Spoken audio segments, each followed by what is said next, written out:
যদি ভাগ্যের কথা বলা হয় তাহলে বলবো সত্যবানের ভাগ্যে মৃত্যু লেখা ছিল, কিন্তু সাবিত্রীর কর্ম তাকে পুনর্জীবিত করে তুলেছিল। অর্থাৎ এই ভাগ্য বদল করা সম্ভব কর্ম এবং পরিশ্রমের দ্বারা। ভেবে দেখুন, রাবণ মাতা সীতাকে হরণ করেছিল।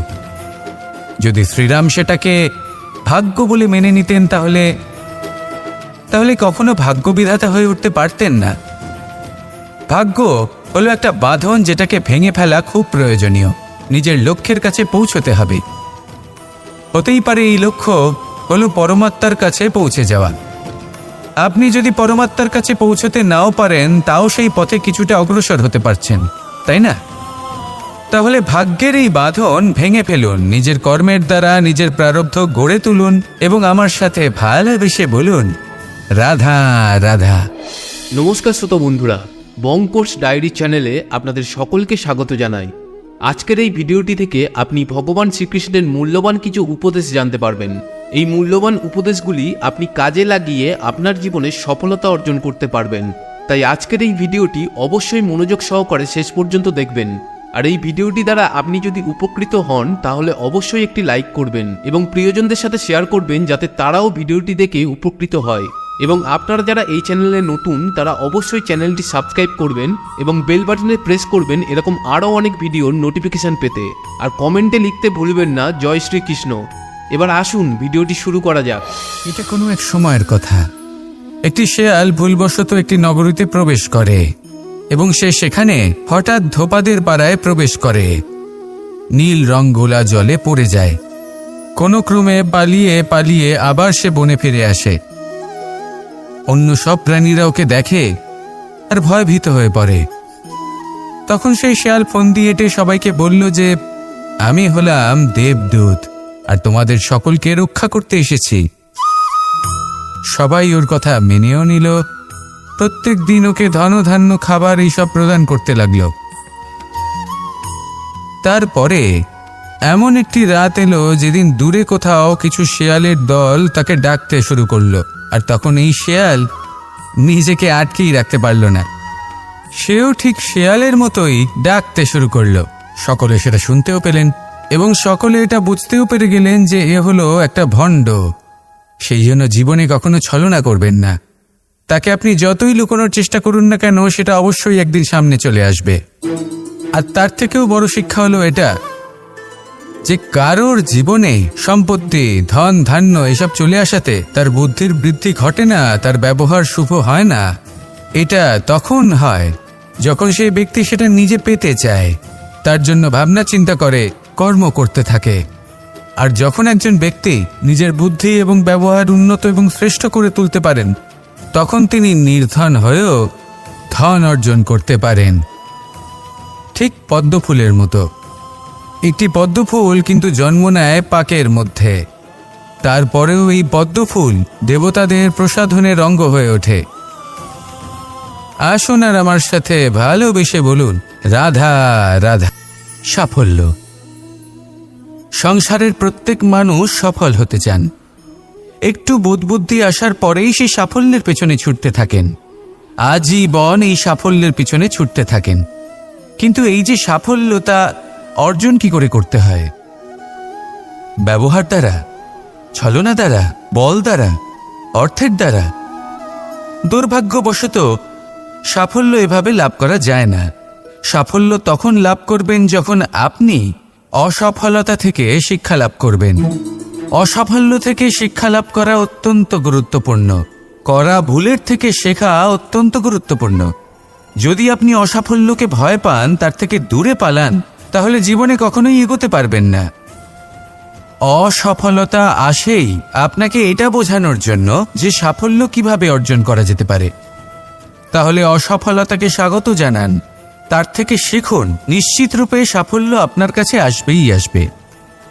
আর এই মন তা সুপ্রসন্ন হয়ে বলবে, রাধা রাধা। আমরা আমাদের জীবনের লক্ষ্য প্রাপ্ত করার জন্য কি না করে থাকি। আমরা ভাবনা চিন্তা করে থাকি, কত জ্ঞান অর্জন করে থাকি। তারপরে আমরা পরিকল্পনা করি আর প্রচেষ্টা করি। এবার প্রথম চেষ্টাতেই সাফল্য লাভ করব সেটা নাও হতে পারে, বরং ইতিহাস সাক্ষী যে প্রথমবার প্রচেষ্টা করে সাফল্য লাভ করার সম্ভাবনা অত্যন্ত কম।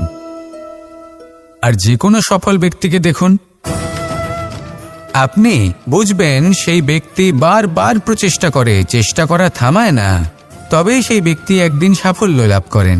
সেই জন্য আপনিও প্রচেষ্টা করা কখনো বন্ধ করবেন না, করতেই থাকুন। যখন আপনি প্রথমবার প্রচেষ্টা করেন তখন আপনি একা থাকেন, কিন্তু যখন আপনি দ্বিতীয়বার প্রচেষ্টা করেন তখন আপনার সাথে কিছু বিগত প্রচেষ্টার অভিজ্ঞতা থাকে। চেষ্টা করতে থাকুন, সাফল্য আপনার কাছে আসতেই চলেছে। আসুন আমার সাথে ভালোবেসে বলুন, রাধা রাধা। আমাদের সকলের জীবনে একটা লক্ষ্য থাকে যেটা আমরা লাভ করতে চাই, ঠিক যেন একটা প্রতিস্পর্ধা বিদ্যমান যে কে সবথেকে আগে নিজের লক্ষ্যে পৌঁছতে পারবে।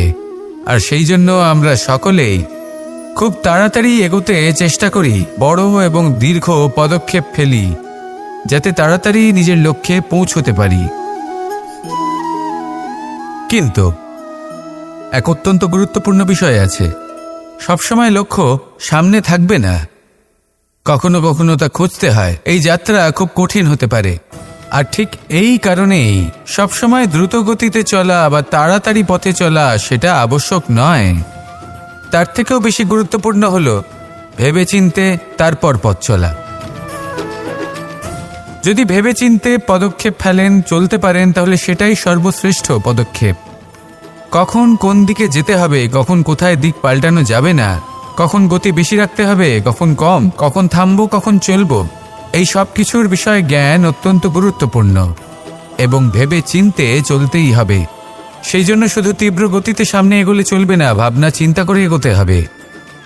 আসুন আমার সাথে ভালোবেসে বলুন, রাধা রাধা।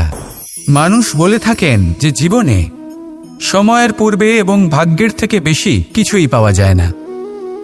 এটা যার যার নিজের বক্তব্য। আমি বলবো এই সময় আসলে কি? এই সময় হলো যাতে যুগ যুগান্তর নিহিত আছে, যার মধ্যে দিন আছে, মাস আছে, বছর আছে, ঠিক কিনা? বাস্তবে আপনার কাছে সময় কতটা আছে যা আপনি সদ্ব্যবহার করতে পারেন? তখন থেকে আছে যখন থেকে আপনি নিজেকে বুঝতে শুরু করেন, ততক্ষণ আছে যতক্ষণ না আপনি এই সংসার ছেড়ে চলে যাচ্ছেন। শুধু এটুকু সময় আছে আপনার কাছে।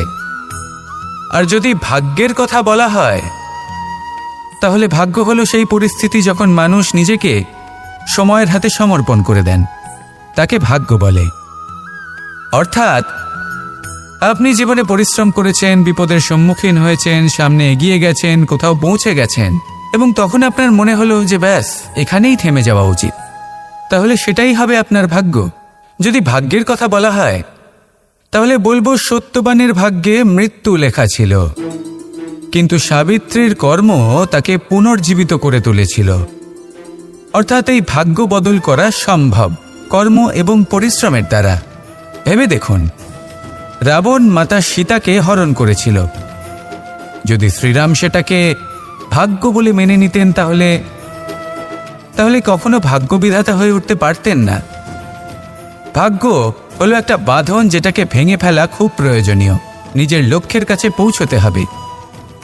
হতেই পারে এই লক্ষ্য হলো পরমাত্মার কাছে পৌঁছে যাওয়া। আপনি যদি পরমাত্মার কাছে পৌঁছতে নাও পারেন, তাও সেই পথে কিছুটা অগ্রসর হতে পারছেন, তাই না? তাহলে ভাগ্যের এই বাঁধন ভেঙে ফেলুন, নিজের কর্মের দ্বারা নিজের প্রারব্ধ গড়ে তুলুন এবং আমার সাথে ভালোবেসে বলুন, রাধা রাধা। এই সংসারে যখনই পাপের ঘড়া পূর্ণ হয় তখন ঈশ্বর অবতীর্ণ হন। দেখুন, যে ব্যক্তি পাপের সাথে লড়াই করে সবাই তাকে ঈশ্বর মনে করেন। এখানে বিষয় হলো সাহসের, বিষয় হলো লড়াইয়ের। এই সময় সর্বশ্রেষ্ঠ শিক্ষক, আর সময় তার সাথেই খেলা খেলে যে সর্বশ্রেষ্ঠ খেলোয়াড় হয়। সময় তাদেরই পরীক্ষা নেয়। এবার হয় আপনি আগে থেকেই সর্বশ্রেষ্ঠ হন, নয় এই খেলা খেলতে খেলতে সর্বশ্রেষ্ঠ হয়ে ওঠেন। যখনই এই সময় আপনার পরীক্ষা নেবে, তখন কখনোই নিরাশ হয়ে পড়বেন না। নির্ভীক হয়ে সাহসের সাথে সামনের দিকে তাকান এবং এগিয়ে চলুন। পরিস্থিতিগুলির এবং পরীক্ষার সম্মুখীন হন। এই পরীক্ষা ভবিষ্যতে আপনাকে এমন একটা ফল দেবে যে আপনি কৃতজ্ঞ বোধ করবেন যে আজ আপনি এই পরীক্ষার সম্মুখীন হওয়ার সুযোগ পেয়েছেন। আসুন আর আমার সাথে ভালোবেসে বলুন, রাধা রাধা। মানুষের এই জীবন, মানুষ জন্ম নেয়, একটা নির্দিষ্ট সময়ের পরে এই সংসার ত্যাগ করে চলেও যায়। এবার শুধু এটাই আবশ্যক নয় যে এই জীবনকালকে আপনি যাপন করবেন, শুধু এটাই গুরুত্বপূর্ণ নয়। আবশ্যক এবং গুরুত্বপূর্ণ হলো এটা যে এই জীবনকালে আপনি এমন কিছু করেন যাতে এই সংসারের মঙ্গল হয়, যাতে এই সংসার আপনাকে মনে রাখে, আপনার থেকে প্রেরিত হয়, আপনার মতো হতে চায়, প্রত্যেক বছর আপনার জন্মতিথির অপেক্ষা করে, এমনভাবে আপনার জন্মদিন পালন করে যাতে সেটা মহোৎসবের আকার ধারণ করে। এবার এই জন্মদিন এমনি এমনি মহোৎসবে পরিণত হয় না। তখন হয় না যখন কোনো ব্যক্তি রাজার রূপে বা কোনো গোয়ালার রূপে জন্মগ্রহণ করে। তখন পরিণত হয় যখন একজন মানুষ জন্মগ্রহণের পরে এই সংসারকে কোনো শিক্ষা দিয়ে যান।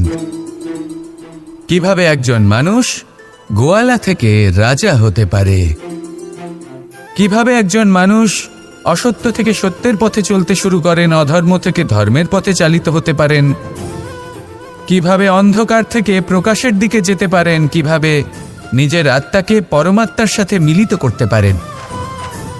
তা সে রামনবমী হোক বা জন্মাষ্টমী হোক, তাদের জীবনের সাথে জড়িত প্রত্যেক মুহূর্ত একটা পরবের আকার ধারণ করে।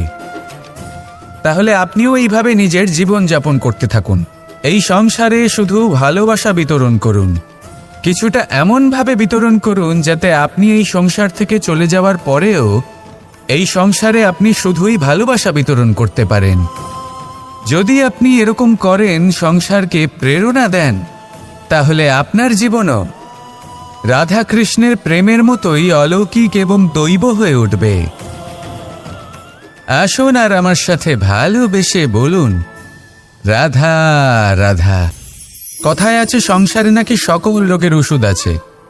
যদি আপনি নিজের শরীরকে ভালোবাসেন তাহলে ব্যায়াম করুন, যদি নিজের নিঃশ্বাস প্রশ্বাসকে ভালোবাসেন তাহলে প্রাণায়াম করুন, যদি আপনি নিজের আত্মাকে ভালোবাসেন তাহলে ধ্যান করুন, কিন্তু যদি আপনি নিজের জীবনকে পরমাত্মাকে ভালোবাসেন তাহলে সকলকে ভালোবাসতে থাকুন। এই ভালোবাসা অত্যন্ত গুরুত্বপূর্ণ এবং আবশ্যক। ভালোবাসার থেকে ভালো না কোনো ওষুধ আছে, না আছে কোনো আসন। এর থেকে ভালো না কোনো ব্যায়াম আছে আর না কোনো প্রাণায়াম। এই ভালোবাসা বড় বড় সমস্যারও সমাধান করতে পারে। ভালোবাসা বড় বড় বিপদকে আপনার থেকে দূর করতে পারে। এই ভালোবাসাই আপনাকে জীবনে বাঁচতে শেখায়, কারণ ভালোবাসাই হলো জীবনের আসল সত্য। তাহলে আসুন আর আমার সাথে ভালোবেসে বলুন, রাধা রাধা। অর্থ, দ্বিতীয় পুরুষার্থ। এই অর্থ বলতে বেশিরভাগ মানুষই ধন মনে করেন, কিন্তু যদি অর্থের তাৎপর্য শুধুমাত্র ধন হয় তাহলে তা কিন্তু অত্যন্ত অনর্থকারী। তাহলে অর্থের অর্থ কি? অর্থ সেটাই যা আমাদের জীবনের জন্য প্রয়োজনীয়, যা আমাদের সুখ দান করে, শান্তি প্রদান করে, কারণ সেটাই সবথেকে মূল্যবান। মাতা পিতা, বন্ধু, আত্মীয় স্বজন, গুণ, পুণ্য, জ্ঞান, এই সব কিছু মিলে অর্থ তৈরি হয়। আর সঠিকভাবে বলতে গেলে এটাই কিন্তু জীবনের আসল অর্থ। তাহলে আসুন আমার সাথে ভালোবেসে বলুন, রাধা রাধা। দিশা আমাদের পথ প্রদর্শন করে, আর আমরা এই দিশার মধ্যেও পবিত্র অপবিত্র, শুভ অশুভ জিনিস খুঁজে পাই। কিন্তু প্রশ্ন হলো এটাই যে সত্যি কি এই দিশা পবিত্র বা অপবিত্র হয়, শুভ বা অশুভ হয়? সত্যি কথা বলতে দিশা শুধুই একটা দিক মাত্র, কিন্তু সেই দিকে যে ব্যক্তি থাকেন তার কর্ম হয় শুভ হয় নয় অশুভ হয়। যেমন ধরুন সূর্য, যাকে ছাড়া আমাদের জীবন চলতে পারে না। উনি উদিত হন পূর্ব দিক থেকে, এবং এই কারণে সূর্য মহান নন বা পবিত্র নন যে উনি পূর্ব দিক থেকে উদিত হন। উনি এই কারণে মহান কারণ উনি আমাদের সকলকে প্রকাশ প্রদান করেন, এবং পূর্ব দিক এই কারণে মহান কারণ সেদিক থেকে সূর্যোদয় হয়। এবার সূর্যাস্ত হয়ে থাকে পশ্চিম দিক থেকে, আর তাই বেশিরভাগ মানুষ পশ্চিমকে অশুভ মনে করেন, অপবিত্র মনে করেন। সেখানেই যদি আমি উত্তর এবং দক্ষিণের কথা বলি তাহলেও সেই একই ব্যাপার। উত্তর দিকে যদি আমরা কখনো যাত্রা করতে চাই তাহলে আমরা নিঃসংকোচে কোনো ভাবনা চিন্তা ছাড়াই যাত্রা করতে পারি। সেখানেই দক্ষিণ দিকে যদি আমরা যাত্রা করতে চাই তাহলে আমরা শুভ মুহূর্ত খুঁজি। কারণটা কি? কারণ উত্তর দিকে হিমালয় পর্বত আছে, যেখানে আমরা জড়িবুটি খুঁজে পাই, যেখান থেকে পবিত্র নদী প্রবাহিত হয়। সেখানেই দক্ষিণ দিকে আছে বিশাল নোনা জলের সাগর। এমন একটা স্থানও আছে যেখানে লঙ্কাপতি রাবণ থাকতেন। আর হয়তো এই সকল কর্মের কারণেই আমাদের দৃষ্টিভঙ্গি এমন হয়ে গেছে। তাই আপনার কর্ম সবসময় যথাসম্ভব শ্রেষ্ঠ রাখুন, কারণ আপনার কর্ম শুধু আপনার জন্যই নয়। আপনি যেখানে আছেন, আপনার কুল, আপনার স্থান, আপনার দিশা, এই সব কিছুর ওপর তার প্রভাব পড়বে। তাই সবসময় শুভ কর্ম করুন এবং আমার সাথে ভালোবেসে বলুন, রাধা রাধা। কখনো কোনো বৃক্ষকে দেখেছেন? এই ধরিত্রী থেকে ততটুকুই জল নেয় যতটুকু তার প্রয়োজন। কোনো প্রাণীকে দেখুন, এই প্রকৃতি থেকে ততটুকুই খাবার গ্রহণ করবে যতটুকু তার খিদে রয়েছে। খিদে মিটে গেলে আর খাবে না। এবার মনুষ্যকে দেখুন, সে নিজের জীবনে যা কিছু পেয়েছে, বস্তু, ধন, খাবার, শক্তি, প্রয়োজনের থেকে অনেক বেশি লাভ করার চেষ্টা করে থাকে। প্রয়োজনের থেকে বেশি যদি পেয়েও যায় তাহলেও তার কম মনে হয়। এবার এরকম ঠিক কেন হয়? এর পিছনের কারণ কি? কারণ হলো লোভ। লোভের আগুন কিছু এমন হয়, যদি মানুষের মনে একবার প্রজ্বলিত হয় তাহলে শুধু বাড়তেই থাকে। ততক্ষণ বাড়বে যতক্ষণ না আপনি নিজে তাকে বাধা দিচ্ছেন। তবে এই লোভের আগুন নিয়ন্ত্রণ করা সম্ভব। পরিমিতিবোধ, পরিমিতিবোধের চিন্তা। আপনাকে শুধু নিজেকে একটা সরল প্রশ্ন করতে হবে। যখনই মনের মধ্যে কোনো বস্তুর প্রতি, শক্তির প্রতি, ধনের প্রতি, ভোজনের প্রতি লোভ বেড়ে যায়, নিজেকে প্রশ্ন করুন, এটা কি আমার কাছে ততটাই প্রয়োজনীয় যতটা একটা বৃক্ষের কাছে জল, যতটা একটা প্রাণীর কাছে ভোজন? এটা কি ততটাই প্রয়োজনীয়? যদি উত্তর না হয় তাহলে নিজেকে সেখানেই বাধা দিন। সেই ভাবনা সেখানেই ত্যাগ করুন, কারণ সেটাই হলো লোভ। ঠিক এইভাবেই প্রয়োজনীয়তার চিন্তা করে আস্তে আস্তে এই মন নির্লোভ হয়ে উঠবে, আর এই মন প্রসন্ন হয়ে বলবে, রাধা রাধা। এ হলো গোলাপ ফুল। একে আমরা সকলেই চিনি। সমগ্র সংসার ভালোবাসে এই পুষ্পকে। এই ফুল দেখতেও সুন্দর। সবথেকে বেশি গুরুত্বপূর্ণ কথা হলো এর সুগন্ধ, যা দূর দূরান্ত থেকে ব্যক্তিদেরকে আকৃষ্ট করে। এই সুন্দর পুষ্প একটু মন দিয়ে দেখলেই দেখা যায় এর নিচে কাঁটা রয়েছে। এই সংসার বলে, এ প্রকৃতির কেমন রচনা, এত কোমল পুষ্প, এটা কি তীক্ষ্ণ কাঁটা সহ প্রস্ফুটিত হয়? এটাই হলো জীবনের সত্য। আমাদের অন্তরের সদ্গুণ, সেগুলিও এই ফুলের মতোই সুন্দর। সংসারের সৌন্দর্য দেখতে পায়, এর সুগন্ধ চতুর্দিকে ছড়িয়ে পড়ে। কিন্তু এই সদ্গুণ জাগ্রত করে তোলার জন্য কঠোর পরিশ্রম করতে হয়, প্রতিনিয়ত চেষ্টা করে যেতে হয়। তাই জন্য যদি আপনি জানেন আপনার পথ উচিত কিন্তু তা কাঁটায় পরিপূর্ণ, তাহলে থামবেন না, চলতে থাকুন। একবার যদি অন্তরের সদ্গুণ জাগ্রত হয় তাহলে এই সংসার এই সৌন্দর্য দেখবে আর সুগন্ধে আকর্ষিত হয়ে আপনার কাছে আসবে। এই মন, এই জীবন প্রসন্ন হয়ে বলবে, রাধা রাধা।